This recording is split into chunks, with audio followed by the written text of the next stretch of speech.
Hi there, this is Paul Thompson from Spitfire Audio. I'm going to do a walkthrough today to show the effect of some of the different mic positions that you get with the additional microphones that come with the HZ01 library, Hans Zimmer Percussion, that has just been released. At the moment, the downloads, the servers are sending out the first part of the library, which is the artist elements mixes. And this gives you a kind of close, a medium and a far perspective from the first three of our artists, who are Hans himself, Alan Meyerson and Jeff Foster. And the next two parts that will be coming are the stereo mixes, which is a simple one-shot stereo, general kind of useful for all things mix. And then the following part is this additional microphones. And this is the same material, but it's different mic feeds that were taken at the sessions. And I'm going to go through and show what the effect of those is and what they sound like. And I'm going to pick a few of the sounds and play through as much as I can. So we're going to start with the bombos, and I've got the mid mics selected. So this is this perspective that you can hear now.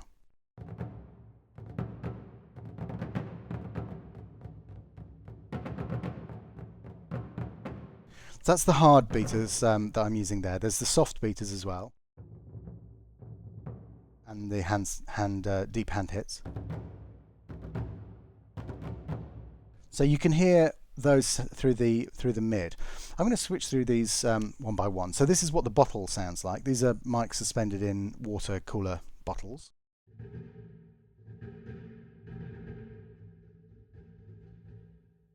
And then the next one along is G for gallery. These are mics up in the galleries of the studio, so very, very distant sound.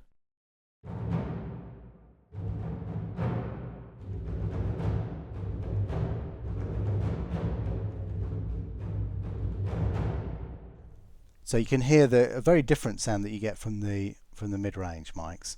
This is OH stands for the overheads, which are stereo overheads, and this is a blend of each of the four percussion stations.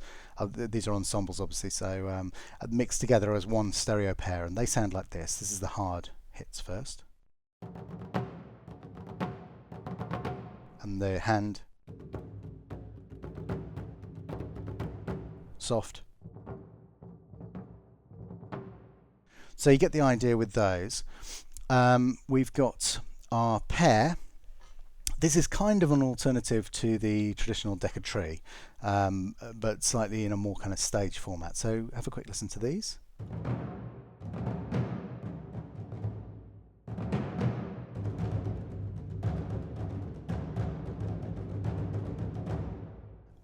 So you can hear there, you know, it's a similar kind of effect, but slightly more distant than the Decca tree sound.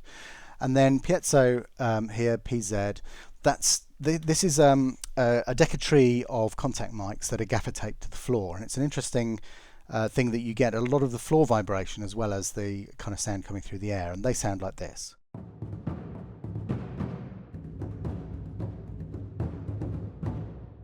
Soft hits.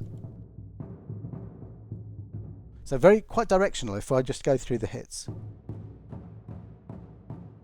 you can hear you're getting an interesting kind of very directional sound. It almost sounds slightly more divided than the other sounds. Gives you a lot of an interesting kind of 3D perspective on things. So that's the bombos through there. Let's have a listen to a couple of other sounds. So I'm loading up the paper. And also just to point out, there's controls here if you want to unload stuff. It comes with everything loaded, so you can just quickly flick through. But if memory is a concern, you simply click on these chip icons here, and you unload everything that you're not using, and then the memory drops. And you can see that, for example, with these, with this sound, with one of the microphones active, it's only 8 meg. I mean, the patches. On their own, unless you start mixing lots of things together, they're really very memory efficient, even with the depth of sampling that we have in this library. So it's very, very scalable. You can really run this easily on a laptop. It's not a problem there. So let's go back. In fact, let's start with the bottle again. So these are the paper juns through the bottle.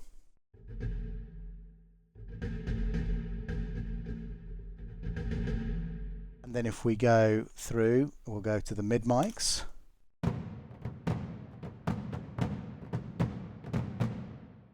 And then we can try the gallery.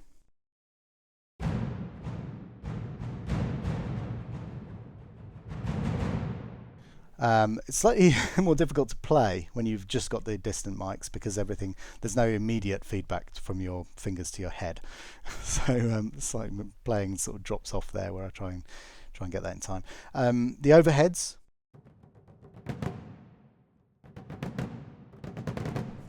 Really nice sound. I love the overheads actually. That's one of my favourite mic sets. This is the pair. And then the piezo tree.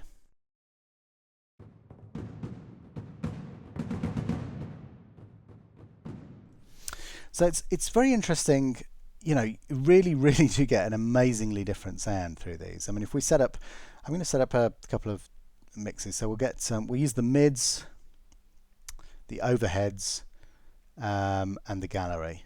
So we've got 3 mics here. We've switched to the Tombecs. I'm just going to load those. So these are all these are all hand-based hits. So they all come up on the black keys. I want to say the blue keys, but it's obviously so that you can see what's going on here. They're a different colour to the background. So they sound like this. So this is my little mix, and obviously you can see here I've got 3 mics up and running. We've got a variety of articulations here on this drum, and it's still you know, really reasonable 45 meg this patch. So sounds like this.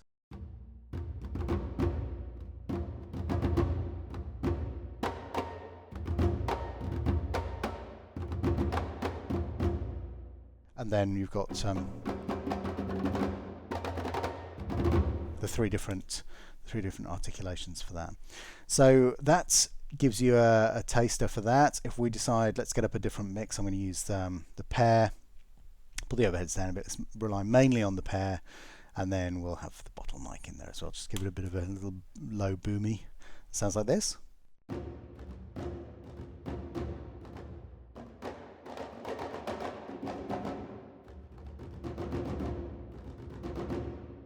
So you can hear there you get a very different perspective. Let's go for something different again. Turn the overheads off.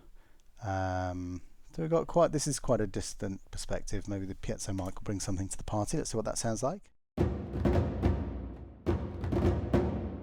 So you can hear all the time, not only is the sound changing because you've obviously got different microphones with different frequency responses, and the distances from the drum changes things as well, because you've got the further you are from the drums, the more the kind of room influences the sound, and the more the waves are interacting before they actually hit the microphones. But also you've got the perspective, the way that the frequency response changes because of the distance. It gives you that kind of 3D perspective in the sound, and it's very interesting. You hear this really clearly on the Artist Elements mixes, and especially on Hans's mixes, that you've got you can really move the instruments around in the room just by changing the mic positions. It's an incredibly useful tool, and it's very comprehensive. Once you've got the whole thing as an option, it's a very wide palette of sound. It's most definitely not a one-trick pony, this library. It's you can do all kinds of stuff with this. I mean, it really is an amazing collection here. So that's some of the what we call the exotic hits there. Let's have a look at the lows next. So within this, we've got a couple of interesting things here. We've got the bass drum solo in the gallery, and then we've got 2 sets of low booms, these ensembles, and you've got them down in the room and then up in the gallery. So the first thing I want to look at is the low booms, and look at the difference between the low booms and the low boom gallery. The low booms down in the room, let's check these out on the piezo tree, and we can compare.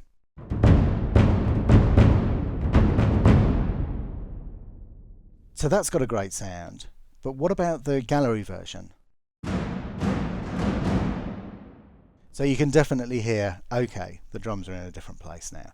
So what's interesting here is if we go and compare the way that the different mic positions will work when you've got all of the drums in a different location. So let's check out the overheads for the low booms here.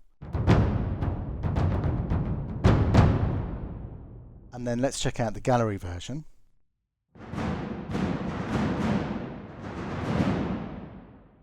So you've got that amazing perspective. Now what happens if we look at the gallery mics? Well, let's listen to the low booms that are down in the room. Again, a very different frequency response there, but what about the gallery versions?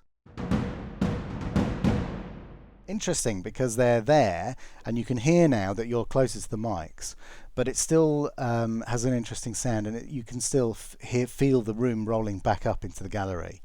I really like the difference that you get from relocating the drums into different parts of the room. And again, with the bottle mics as well, the gallery version. And then the local version. So that's an interesting one as well. And this is an incredibly useful element to add to give you that kind of real nice low end thud. Just gives you that kind of sub, and you can kind of low pass filter that as well to make it really just a kind of pulse, just to kind of feel the thing that you feel in your chest when the things are playing. So I'm going to try and get through a few more things without going on and on for hours. So we've got some of the solo stuff in the Tychos, and these obviously, this is expanded on, the library is expanded on with volume 3, which has specifically solo versions of everything else, but we wanted to include some solo material in volume 1 so that you've got a little bit more variety in there. So if we listen to these, again we'll start with the mids, and then you've got those are the hard hits. We've got the rims up here, and then you've got your Puili hits. So you can make up your kind of Tycho band and do your kind of rim parts alternating between the hits and the rims quite easily using these three and programming them separately. That's always the best way to get a good response. Let's have a quick listen through. So overhead mics for this one. And then if we look at the gallery,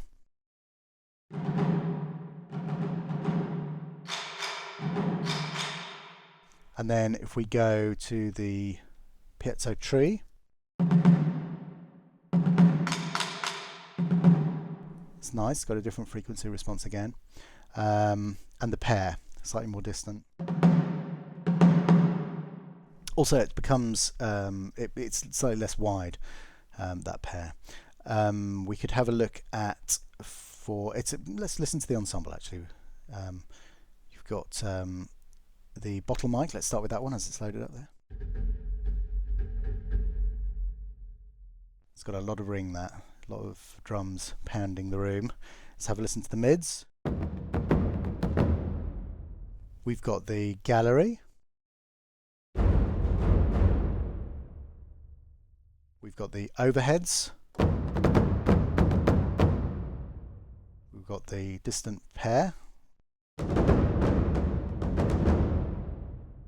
We've got the piezo mics, the piezo tree, gaffer tape to the floor.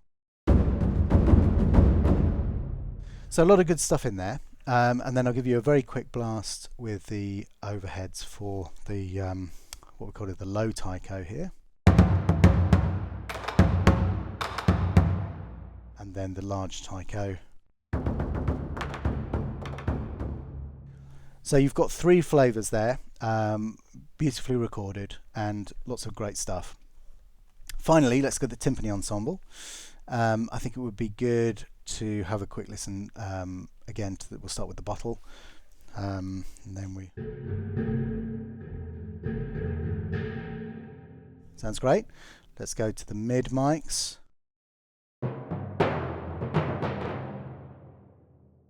Nice sound. Gallery. And we're just on the hard hits at the moment. The overheads.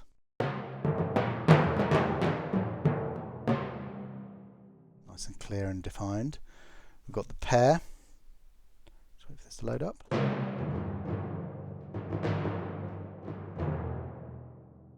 And then the piezo tree. And then we've got obviously the rods. If we have a quick listen to these. Great for nice pulsing pass. Let's go for the overheads on this one.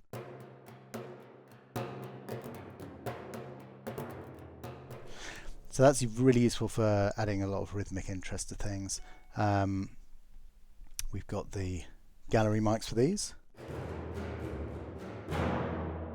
And then just for interest, let's come up with a mix. Let's put together the overheads. Let's do it fairly straight. So overheads mainly, a little bit of the mid distance, and then the galleries.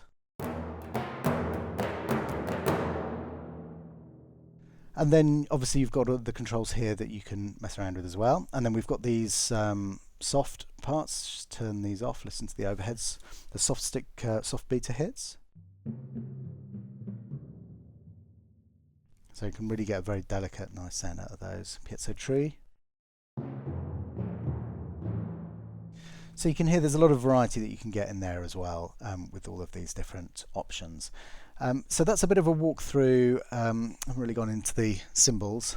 Let's have a quick blast of the cymbals. Where are we?